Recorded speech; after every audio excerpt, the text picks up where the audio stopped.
Assalamualaikum. Pagi-pagi awak dah tercongok dekat farmasi sebab laki awak demam. Stok ubat pula dah habis.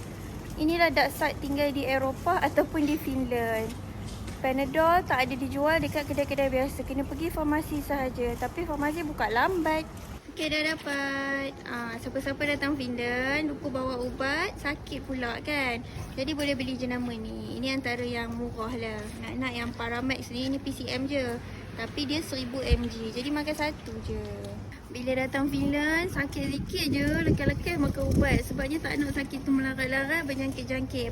Pasalnya sini bukan senang nak pergi klinik atau hospital. Faham-faham lah negara Eropah ni kan. Dia bukan macam Malaysia, boleh je pergi KK ataupun hospital. Mungkin akan lama tapi dia akan layan. Tapi dekat sini, tak tahulah. Awak memang bila tak sihat memang ya Allah berdoa lah cepat-cepat supaya sembuh cepat.